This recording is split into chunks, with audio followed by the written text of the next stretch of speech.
Your Steve Jones Show podcast is loading now. The Steve Jones Show podcast is sponsored by Sunbury Motors, North 4th Street in Sunbury, and Sunbury Motors Kia, routes 11 and 15 in Hummel's Wharf.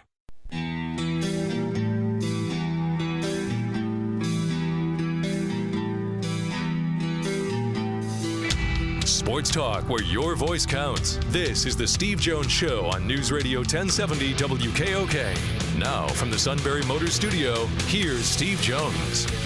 Sunbury Motors, 4th Street in Sunbury. Sunbury Motors Kia, routes 11 and 15 Hummel's Wharf, and online at sunburymotors.com. Ford, Kia, Hyundai. Best in new inventory, all with great warranties. Great pre-owned inventory with the Sunbury Motors guarantee. And a fabulous service department that takes care of everything. We always feel like taking care of everything's important. And they're so busy, they're even getting more business than ever. And at Sunbury Motors, 4th Street in Sunbury, Sunbury Motors Kia, routes 11 and 15, Hummel's Wharf, online at sunburymotors.com. Damar Hamlin is slowly but surely getting better, which is the good news to start. It is,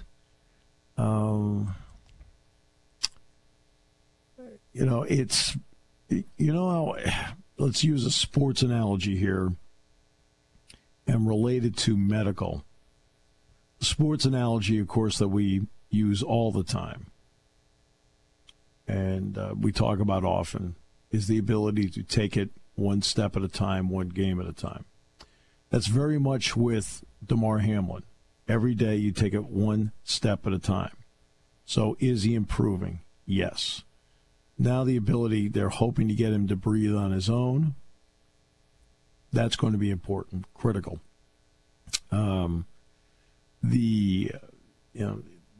asked at the press conference today whether, could he ever get back to playing? You can't think about that yet.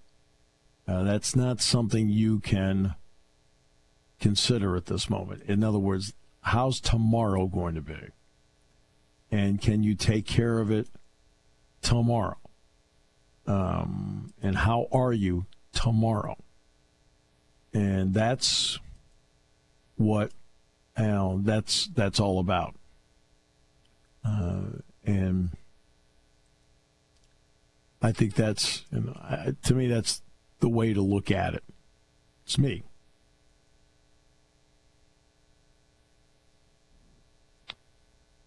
So there's the story there. Torba Mulbet's put his name into the transfer portal. That's not a surprise. A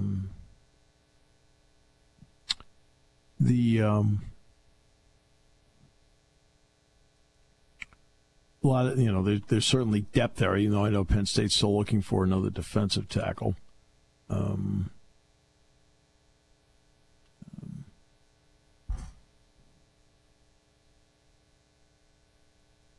But that's what, and that's the story with that. Stories like this are going to trickle out. Which is, not a surprise at this particular stage. It's just, it's the way, it's the way the current model is. And everybody knows it. Everybody knows it. Matt, how are you today? I am good. It's good to hear you back from home. Yes. Yeah, it is great to be home. Believe me, it's been a week since I've been in the. In fact, I have not been in the Sunbury Motors studio in 8 days, as a matter of fact. And yeah, it is really great to be back in here. No question about it. So, yeah. Your team, of course, getting ready for the big game. Get the lingerie on the deck. Call the janitor. It'll be happening at the same time as you and DJ are at the Palestra. Yeah, I was kind of taken aback by that a little bit. I was like, you got to be kidding me, really? Same time? Like, come on, man. Yeah, but if your team had just done its job, I mean, that's the problem. Well, exactly. I'm with you there on that one. I mean, come on. Jeez. You've had a chance to clinch now, for like 2 months? Can't do it. So it seems like that. Been the best team in the league. I mean, but this is evidence of what I was it Mike from Nori? Yes, about the injuries and I said the problem with the 17-game season, and it feels long, doesn't it? I mean, yes. These last 2 years these first 2 years that we've done the 17 games, this point right now feels like, okay, I'm ready for the playoffs. Yeah. And what I was trying to tell Mike was about the attrition rate. And the problem is you have an attrition rate when it comes to a 17-game season. That's why when they talked about 18 games, I don't know how many years ago, was it 10 years ago? Something like that. I was like, this is great. 18 games, more NFL football. I love it. Then I started hearing some of the players talk about, oh, man, the physical toll of playing 18 games. Right? I'm like, okay, I can understand that. But then I started watching like games in December, and just something as simple as look at all the backup quarterbacks that are playing in December. It doesn't seem like there are as many this time through, but look at all the backup over the years, the backup quarterbacks that are playing in the month of December. I'm like, you know what? This is really, there really is an attrition rate. And one of the goals that you have, and I talked about this yesterday with Penn State, I said, when you start training camp, do you end training camp with essentially the same team you started with? Right? So I made that analogy yesterday. And back in August, that's exactly what I said. The entire training camp was the key was to get through the training camp with the same team you started with. And essentially Penn State did. Then can you get to September with the same team? Can you get through October with the same team? You get through November with the same team? And, of course, for most teams, the answer is no, you can't. So look at Ohio State in the national semifinals. They don't have Travion Henderson. They don't have Jackson Smith and Jigba. Attrition rate. We all know with Penn State, no Olu Fashanu. Okay? No Landon Tangwall. This is all part of the attrition rate. And it's the same thing in the NFL. The Eagles, for the most part, got through, I'd say, September, October, and November with just about the same team, except for Chauncey Gardner-Johnson, right? Correct, yeah. Right? For the most part, they got through with the same team. And now you have injuries piling up at the wrong time. Right, and so now you don't have Hurts, and the more he doesn't play, believe it or not, the more it tells me that he should be voted the MVP of the league. Yes. Actually, his lack of presence has shown how incredibly valuable he is. And we can get rid of the ridiculous notion that it wasn't Hurts, it's the system, not Hurts. No, it was Hurts. We can get rid of that ridiculous notion that was out there. Well, that's a common talk show debate. That just like you know how I don't buy into this stuff. Yes, I just think most of it's just for you. Oh, good, I get to talk for 4 hours. Oh, God, do I have to listen to all of it?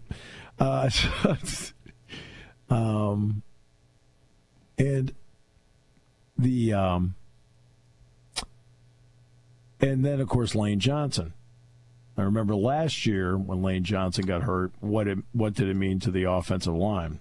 Yikes. Yeah, the Eagles are 9-21, I think, without him. Yeah. And that's the best right tackle in the NFL right there. Let's see. They still don't have Chauncey. Well, his practice window opened today, so that's a good sign. And Hurts was doing some more drills today, so that's a good sign. You've already gotten Goddard back. The big one is Lane Johnson going forward. One's the big one to keep an eye on. They'll get everybody else back, it seems, and Avonte Maddox is the other one. But what's really strange is nobody knows what the Giants are going to do. Yeah, I don't expect to know until game time, honestly. I mean, that's you sit back and say, really? I mean, does Daniel Jones play? Does Barkley play? I think I would not play Barkley. With his injury history, that's one guy I think that's a given you should not play. Everybody else I think is up in the air if you're the Giants. Well, these are all decisions we thought the Eagles were going to have to make. I know, it's crazy. Now the Eagles have to play their guys. Yep. Because they need the first-round bye. Chris Beard got fired today as the head basketball coach at Texas.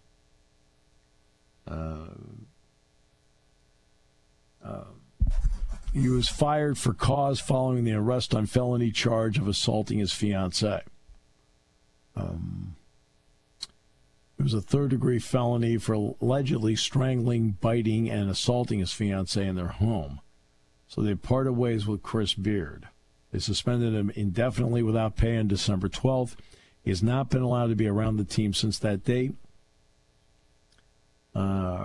Randy True, who was Beard's fiancée, told police the night of the incident that Beard choked her, threw me off the bed, bit me, bruises all over my leg, throwing me around, and going nuts as part of her statement. 11 days later, she recanted the original statement. Through her lawyer, True claimed to be the initiator of the struggle. She said Beard did not strangle her that night when she called 911, and that she did not tell police otherwise, despite what is contained in the arrest report. True did not refute that Beard acted in self-defense that evening. But Texas has decided to let him go. And right now, Texas has won 5 of the 6 games under interim coach Rodney Terry. And they will play Oklahoma State on Saturday. But he's out. Next is this story. In talking about the college football playoff, has this show ever referenced the possibility of going to 16? Yes, I think on maybe more than one occasion. Yeah.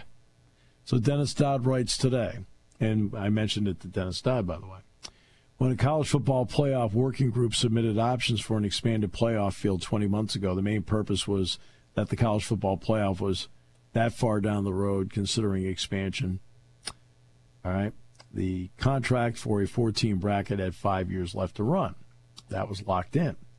Second biggest shock, the working group had considered as many as 16 teams. Now, 2 years from the debut of the 12-team playoff, and in the wake of, really, let's face it, I thought those college football semifinal games, that's the best in tandem. They were phenomenal. Absolutely. Yeah. So, now, there are those who have seen enough. Is 12 good? If 12 is good, 16 is a whole heck of a lot better. Sonny Dykes. I would have thought a 16-team playoff is superior. I've thought that way for a long time. Now, my only reservation about this is while I love the idea of it, especially more inventory, more money, the whole thing, let's go back to what the original point was when we started here, which was attrition.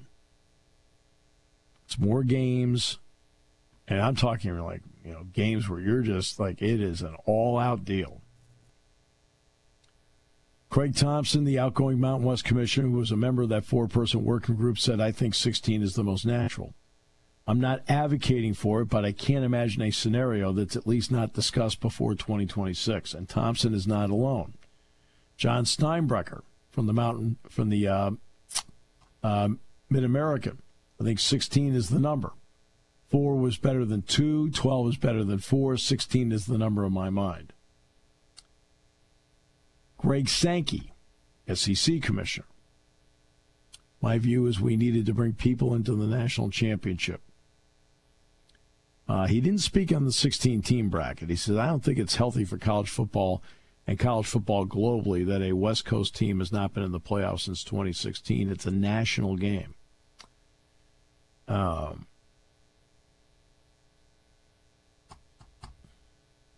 If you projected out the field this year to 16, not only would Tulane make it, but Oregon, Oregon State, Florida State, and Washington would have made it.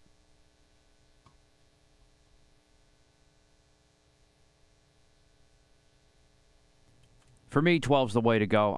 I'm not totally opposed to 16, like absolutely not, but I still think it's too much. I think 12 is the right number in my book. Well, I advocated for 12, 2 years ago in the show before this even came out? I mean, we talked about it 6 months before it came out. And I was 100% with you. So right now, football's postseason operates outside the NCAA. Right now, you have 3% of the teams get in. The expanded playoff goes to 9.2%. And if you go to 16, that's 12.2%. The NCAA tournament has 19%. And, of course, there's talk now of going to 90 teams, which would be 25%. Yeah, that's ridiculous. 90, I mean, I think 68 is even too much. Has the NCAA not realized that since they went to 68, nobody cares about the first 4? Well, I mean, you know what? There's people that are still watching because they're getting ready, but ultimately the Coleman fan waits till the weekend of the first round. So why are we going to add all these teams again to make it 90 and make it absurd? Well, I mean, let's give credit to the first 4 to VCU. VCU was in the first 4 and made it to the Final 4. I get it. I mean, it's not as if it's never happened. It's not in terms of it's never happened. It's just is the interest going to be there? I don't think it will be. It's just 2 games on a Tuesday, 2 games on a Wednesday. It's not. I don't really think too much about it. And some of those games have been pretty good. You sit back and go, wow. Competitive. Now, the games like in the 16 seed games, I mean, I think it's nice that they can say they won an NCAA tournament game. 90, and this is not just a proposal, by the way, for men's basketball. The proposal is to go to 25% of schools in every sport. So you'd have 90 in women's basketball. I don't know what the number would be in field hockey, for example. But that's what it would mean. Right. Yikes. I think for all sports, it's ridiculous. Not just basketball. Yeah, I don't know. I saw it and went, I don't know. 90's kind of it's a big number. Now, would it be, I think, potentially really good for Penn State? Yeah. But I don't know. It might even be good for a team like Bucknell, I would think. I don't know. It's going to depend on how many of the smaller schools they want to take. Right. I don't know. I would think there would be more of a push to do it. But I don't know.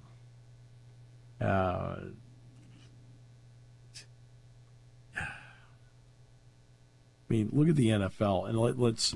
I'd say that I'm not saying this to be okay. Let's just go back to last year. At some point, I'm sure a 7 will win the Super Bowl because a 6 has won it a few times, right? But last year, the Eagles were a 7. Yeah, and they were in a non-competitive game with Tampa. It just wasn't competitive. Now, we'll see as time goes, does the 7 become competitive? But the 7 wasn't competitive in either the AFC or the NFC last year, in their expanded playoff. And I'm wondering how much interest there was in that. All right, we'll take a break. Come back, more in a moment. Great to have you with us today.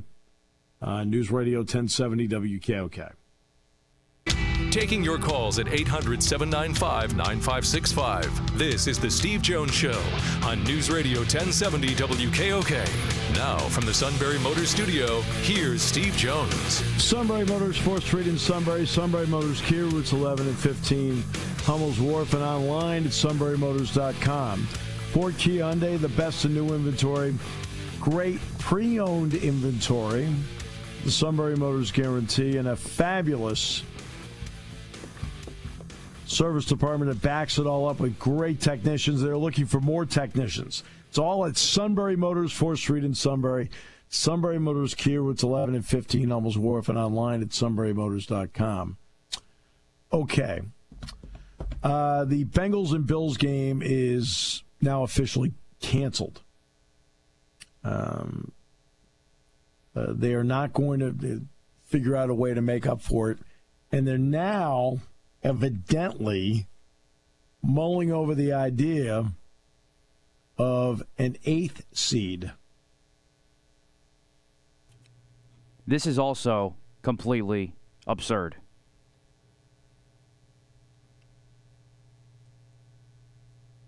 Well, your team has to win another game. I mean, they've been in this position. How long has your team been in this position? Since September 30th? Can't get it done? Feels like it, yeah. But even I'm speaking to whoever even wins the 1 seed in the AFC.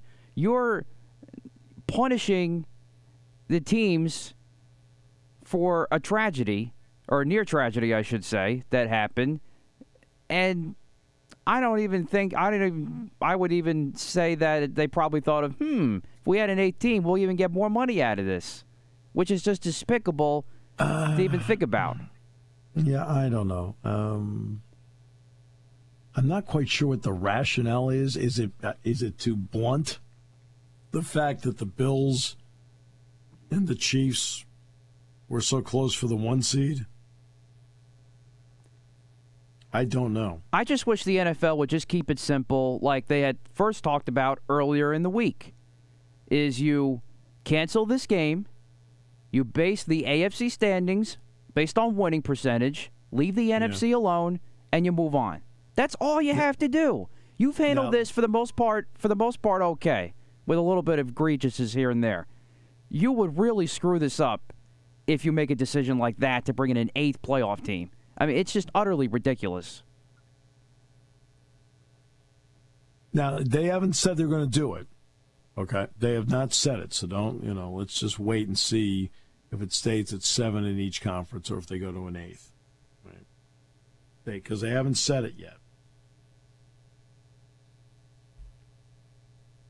So, like, if you lose and the Cowboys win, I mean, how are you going to be? I will definitely be angry, no doubt about that. How many TVs do you go through in a year? Surprisingly, still just one. Just asking for a friend. Like I've said before, I've only thrown a bottle at the TV one time when I was in 5th grade during the 2003 NFC Championship game against Carolina. When Adam Talaferro went down at Ohio State in September 2000, I can tell you in no uncertain terms that the hero was Dr. Wayne Sebastianelli. Absolute hero. He knew right away how serious it was. He knew right away what to do. And because of what Wayne did, Adam walks today. Those first few minutes when Wayne was out there, Wayne understood what to do. Just like I can tell you there's a young basketball player who suffered a problem at Penn State. Marlon Smith and Jonathan Salazar knew exactly what to do. John Saz is a trainer. So now let's get to this hero. Bills assistant athletic trainer Denny Kellington. He's the one that administered timely CPR that essentially saved Hamlin's life.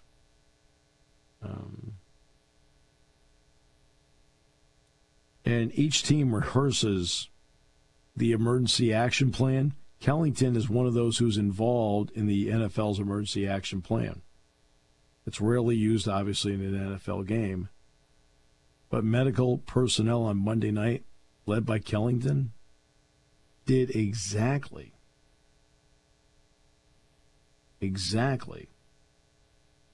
what needed to be done to save him. So all hail to him. And I've never met him, don't know him. Had not heard of him until now. But if I were to guess, and it's only a guess, that he would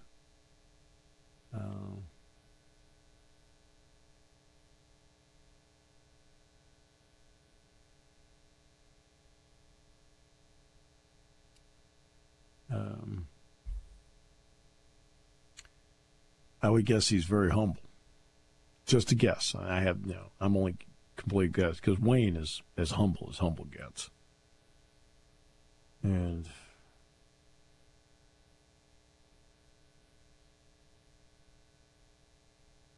but you're in a crisis situation. You need to be calm, cool, collected, and need to carry out what is needed that gives the best outcome possible. Wayne did it that day in Columbus. And Kellington did this on Monday night. Can't say enough about those people. Had a plan, calm, cool, collected, did what was needed to be done, and there you go. Okay, so Justin sent me a message about Andrew Funk. And so my wife has started to call Andrew's struggles in the opening 20 minutes of games first half funk, knowing that he will turn it around and backdoor his way to double digits in the second half. I told her that it was catchy and I'd send it to me and to Dick for the remaining games. So, Justin, thank you. It does not help when you are being grabbed and held the entire night. I did not mention this on the broadcast last night, only because I just wanted to stay away from it. Just like when the punter for Utah decided to go down on the turf, I think on his own. I stayed away from it, didn't mention it in the broadcast, like, we don't need to talk about this. Ball's at the 5-yard line, let's just go, right? Yeah. Same thing last night, didn't really talk about it too much, but I know Micah was furious about it. And it was not exactly an officiating clinic last night in Ann Arbor. I wonder, when's the last time anybody ever said that? It was not exactly an officiating clinic in Ann Arbor. I wonder if anybody's ever said that before. Think, everybody, just for a moment. Oh, my almighty! But, Michigan hit shots. The key was Michigan hit a lot of shots in the game. Penn State in the first half didn't build enough walls.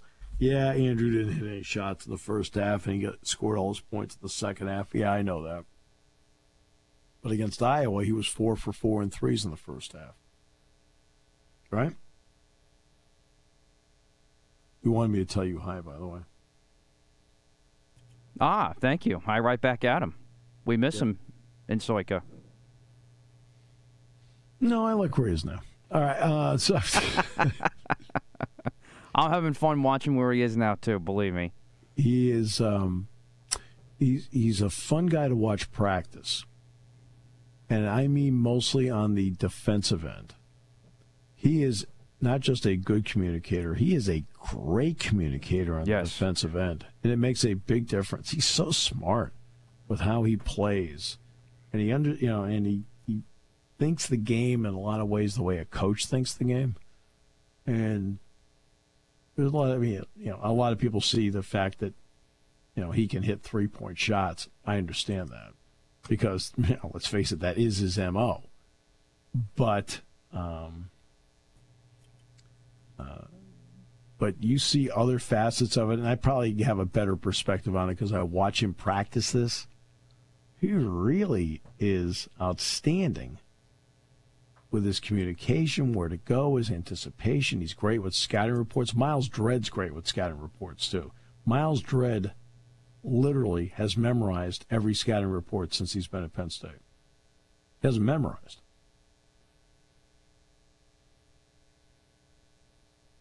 And in a lot of ways, Andrew seems like he's the same in that regard. Can't put a price on that. You really can't.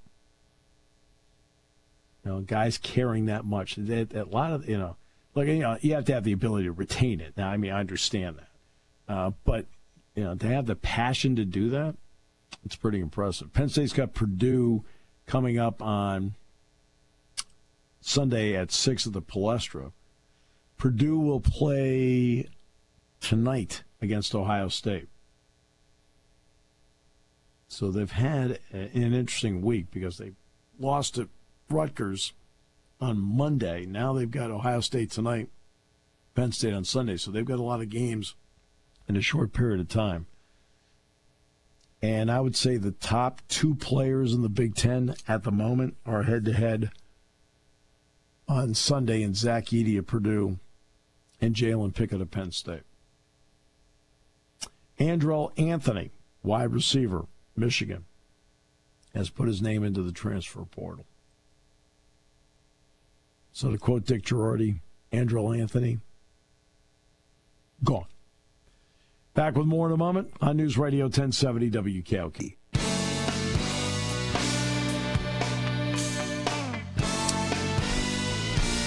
The Yankees now have more general managers than they do outfielders.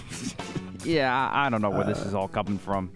They've hired former Mets GM Omar Minaya as an advisor to baseball operations, which is really good because, if they'd hired him to be the advisor to football operations, that'd be bad. I was talking about, when you talk about officials on the field or a court, the only time I mentioned the official last night, the only time, was Miles Dredd. It was a foul, whatever, and so he kind of bumped. And one of the Michigan guys bumped. And then Miles is walking to the bench, and the official, who will remain unnamed, starts walking fast toward him and then starts talking to him and lecturing him. It's like, the play's over. He's going to the bench. Will you just leave it alone? Okay? How many times do you hear me talk about you need a feel for the game? Everything's cool. Okay? So don't inject yourself. Have a feel for the game. Look around and go, you know what? No issue here. So let everybody just settle down on their own. We're good. Okay? Actually, by lecturing, you inflame it. Now he goes back to the bench, and the kid's mad. Like, what are you talking to me for? I didn't do anything. Right? Instead of like, okay, all right, it's over. Let's just go sit down. Let's find out what's going on here. All right? You got to have a feel for it. It's the only thing I mentioned. I said, look, there's no need to talk to him. None. Zero. And it happened on the end of the floor we were on. And we looked, and Dick and I looked at Dick. I said, what's he injecting himself in that for? I don't get that. It's like anything you do, and I've talked about this. I've told my class this, when we talk about different things in broadcasting, I said, number one, I cannot tell you the magic formula to get a job. I can't do that. I said, I wish there was something where I could outline, you do this, and you do this, you're in. Can't do that. It's all subjective. So I can't tell you that. I said, I can't tell you how to have chemistry with somebody. It's just something that happens. I said, you could have 2 guys that are great friends, the best of friends, and then they're doing a broadcast and they have no chemistry. Right? And you have 2 strangers sitting there working together. Don't know each other. And it's as natural gets. I said, so I can't tell you how to do that. All right? And the other part is I can't tell them how to have a feel for the game. That's you either have it or you don't, and I can't tell you how to have it. There's so many people right now, not just in this business, but any business, that are really capable of doing the job, get the job, can do the job, and are doing the job, but have no feel for the job.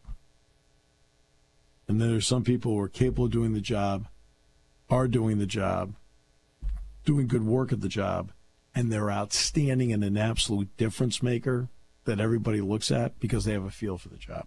And I can't explain how you have a feel for it. Why some people do and why some people don't. I don't know. So I can't tell you those things. It's just something you either have it or you don't. And that was a situation where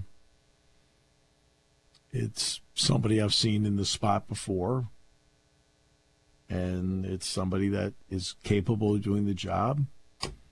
A lot of times does a good job, but doesn't have a feel for the job. Okay. It's the way it is.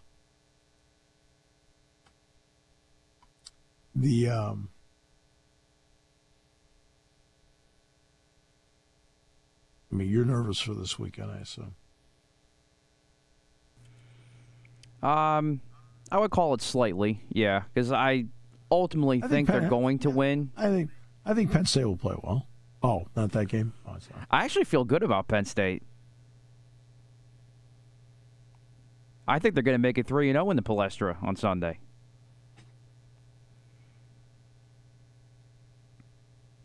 That's not the game you'll be watching.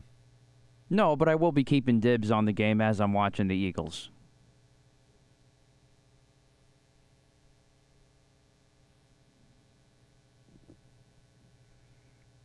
In fact, if I can manage it, I will try to have you and DJ in the background while I'm watching the Eagles. But we'll see how that goes. Because 4:25 games sometimes are not great to watch because I've got to manage dinner with the kids and then get them settled for the evening. Yeah. I either prefer 1 o'clock or night now with the way things are at home. 4 o'clock's a little challenging. Shocked they didn't consult you. Although I'll let it pass for this week because Bucknell women play at 2 on Sunday. So I can at least be home for the start of the game. How are they doing? Not great, to be honest. They are on a little bit of a losing streak. They're started 0-2. They're at Lehigh tonight. Men are home against Lehigh tonight. The sophomore class that shined as freshmen last year, I think have taken a little bit of an unexpected step back a little bit because it's all on them now. And this team's still growing a little bit and still figuring out who they are. So the expectations for me were high. I thought they could return back to the championship game. I don't know if I quite see that for them yet, at least in the early going.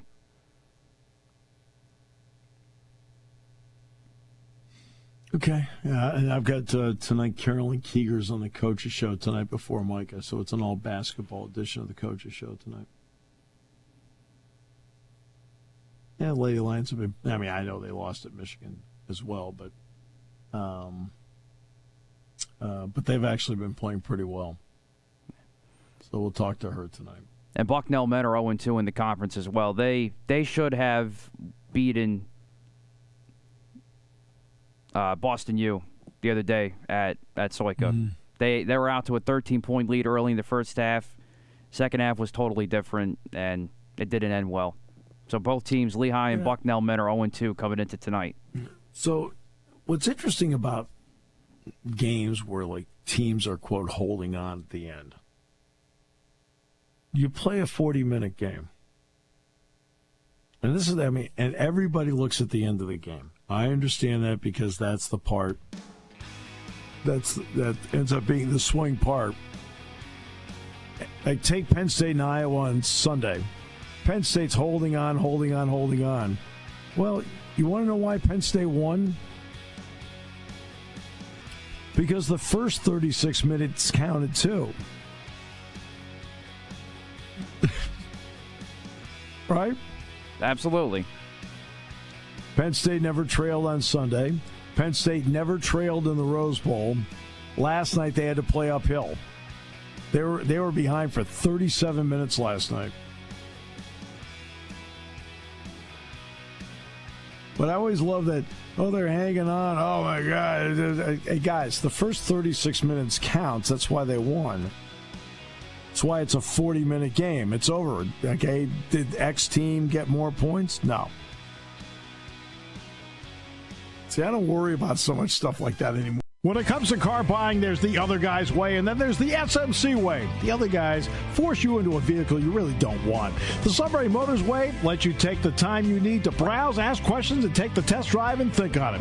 For over 100 years, the Mertz family and all their employees have made your experience the most pleasant one you'll ever have. The other guys won't offer you the best price for your trade, no matter how much they say they will. The SMC way is their promise to provide you with the most money the market shows your vehicle is worth. The SMC way is to offer you all applicable factory rebates on new vehicles and generous discounts. Looking for a pre-owned vehicle? The SMC way checks each vehicle in a 200-mile radius to determine the lowest price, then beat it.